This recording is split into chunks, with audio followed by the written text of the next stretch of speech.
L'air était lourd, saturé de fumée et de l'odeur nauséabonde de la pourriture. Chaque respiration était un rappel constant de la dévastation qui avait frappé cette ville autrefois prospère. Des gratte-ciel en ruine griffaient le ciel couvert, leurs silhouettes déchiquetées se découpant contre les nuages gris. Les bâtiments, autrefois symboles de progrès, n'étaient plus que des carcasses vides. Ethan se faufilait à travers les rues de Seattle, jonchées de débris, ses pas résonnant dans le silence oppressant. Chaque coin de rue pouvait cacher un danger inattendu. 20 ans s'étaient écoulés depuis la catastrophe. 20 ans de lutte incessante pour survivre dans ce monde en ruine. 20 ans à fouiller pour des restes, à s'accrocher à la survie.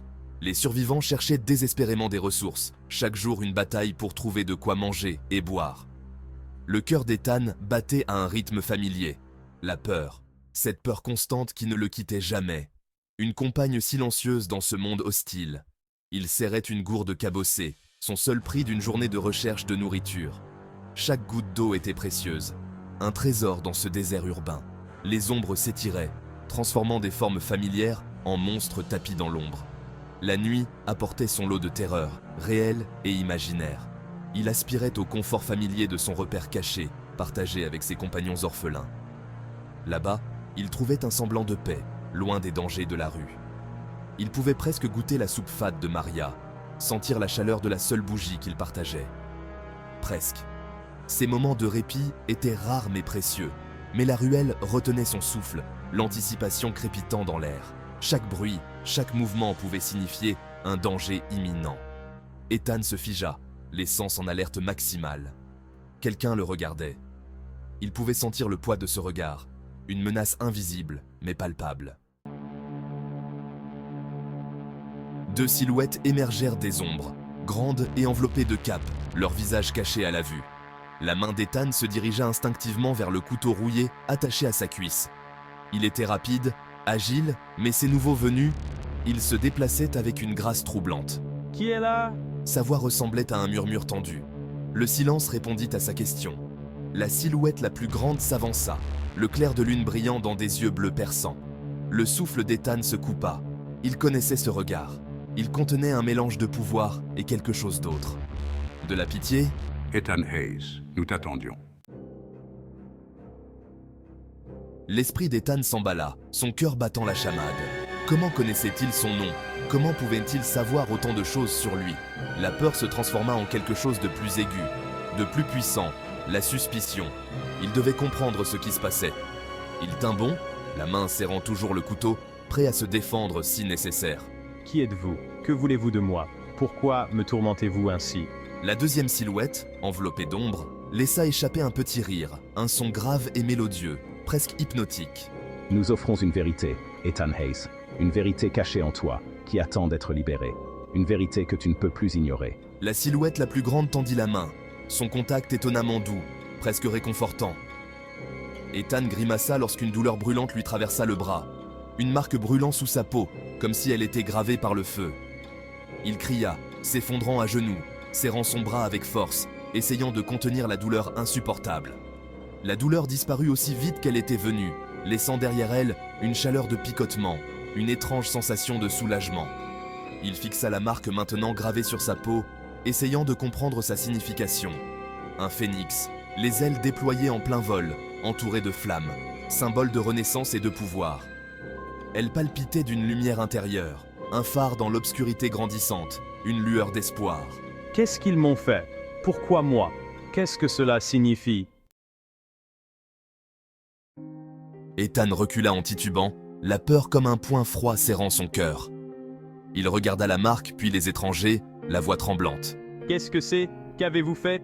La silhouette la plus grande lui tendit la main, son expression indéchiffrable. Ceci, Ethan Hayes, est ton droit de naissance. Tu portes la marque du phénix, un symbole de pouvoir que l'on croyait perdu depuis des siècles. Ethan rit, un son sans joie qui lui resta coincé dans la gorge. Du pouvoir? Il n'était qu'Ethan, un orphelin luttant pour survivre. C'était une blague cruelle, un cauchemar dont il ne pouvait se réveiller. Il recula à toute vitesse, secouant la tête. Non, ce n'est pas réel. Je ne suis qu'Ethan, juste un orphelin. Section 5. Un monde dévoilé. La silhouette aux yeux bleus soupira, un son empli de lassitude. La marque t'a choisi, Ethan. Tu ne peux pas nier ton destin, tout comme tu ne peux pas nier la vérité sur qui tu es. Il fit un geste vers la ville, maintenant baignée de la lueur étrange émanant du bras d'Ethan. Les ombres se tordaient, prenant des formes monstrueuses. Des créatures des ténèbres, invisibles à l'œil nu, scintillaient maintenant, révélant leur existence. Ethan halta, sa main se portant à sa bouche pour étouffer un cri. Les histoires, les murmures sur les créatures qui hantaient la nuit étaient vrais. Son monde, déjà brisé, se fracturait encore plus. « Tu n'es pas comme eux, Ethan », dit la silhouette ombragée, sa voix plus douce maintenant. « Tu es le protecteur, la lumière dans les ténèbres. » Section 6. L'Ordre du Phénix. This ancient order, shrouded in mystery, has been a beacon of hope for many.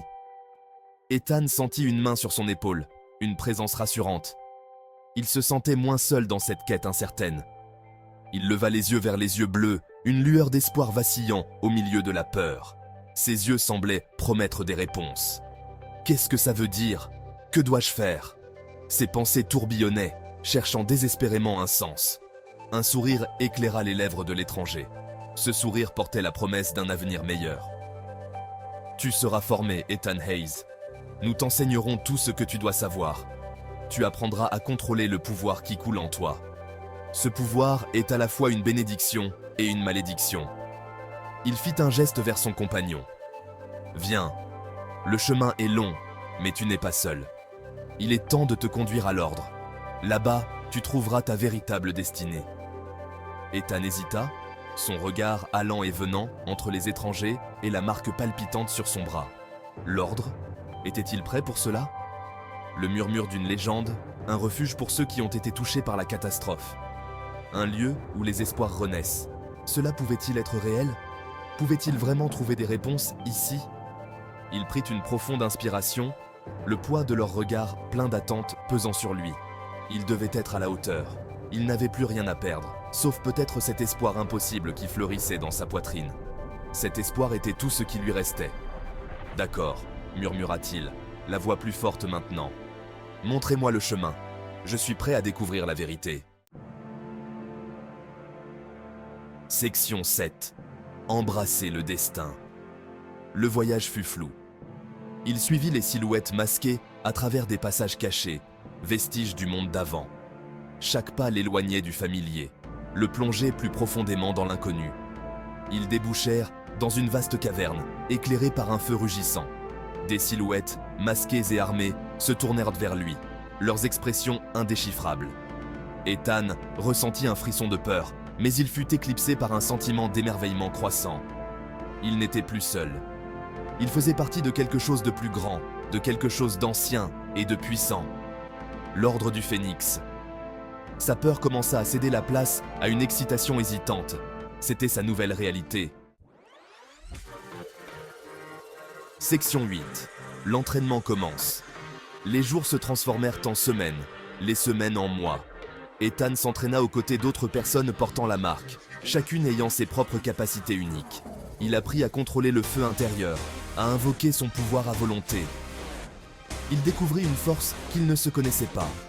L'entraînement était exténuant, le poussant à ses limites et au-delà.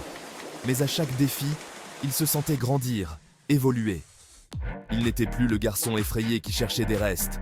Il était Ethan Hayes, un chevalier phénix. Il avait trouvé un but, une famille. Et il les protégerait, quoi qu'il en coûte. Section 9. La prophétie. Un soir, alors qu'Ethan s'entraînait avec un autre initié, le sol trembla. L'air crépita d'énergie. L'ordre se rassembla dans la salle principale, les visages marqués d'inquiétude. Le chef, une femme aux yeux aussi anciens que le temps lui-même, leva la main, faisant taire les murmures. « La prophétie est en train de s'accomplir », annonça-t-elle, sa voix résonnant dans la caverne. Le ténébreux s'agite. Un hoquet collectif parcourut la salle. Le ténébreux. La source de la catastrophe, l'incarnation du chaos et de la destruction. Il était en sommeil depuis des siècles, mais maintenant, semblait-il, il se réveillait. Section 10. Affronter les ténèbres. La peur, froide et aiguë, transperça la confiance nouvelle d'Ethan. Le ténébreux était réel. Et il arrivait. Il regarda autour de lui ses compagnons chevaliers, leur visage un mélange d'appréhension et de détermination. Ils étaient tout ce qui se dressait entre le monde et l'oubli. Il était un chevalier phénix. Il ne faiblirait pas. Il ne céderait pas. Il se battrait aux côtés de ses frères jusqu'à son dernier souffle. Leur entraînement les avait menés à ce moment. Le destin du monde reposait sur leurs épaules. Ils étaient la lumière et ils affronteraient les ténèbres de front. Section 11. Une nouvelle aube. Ethan ferma les yeux, puisant sa force dans la marque qui flambait sur son bras. Il était prêt. La bataille serait longue, ardue et remplie de pertes inimaginables. Mais ils étaient l'ordre du Phénix. Et comme la créature mythique qui leur avait donné leur nom, ils renaîtrent des cendres de la destruction. Une nouvelle aube pointait à l'horizon. Une aube forgée dans le feu et le sacrifice. Et Ethan serait là pour l'accueillir, l'esprit flamboyant. Il n'était plus seulement un orphelin, perdu et seul. Il était un phare d'espoir, un guerrier de la lumière. Il était un chevalier phénix. Fin.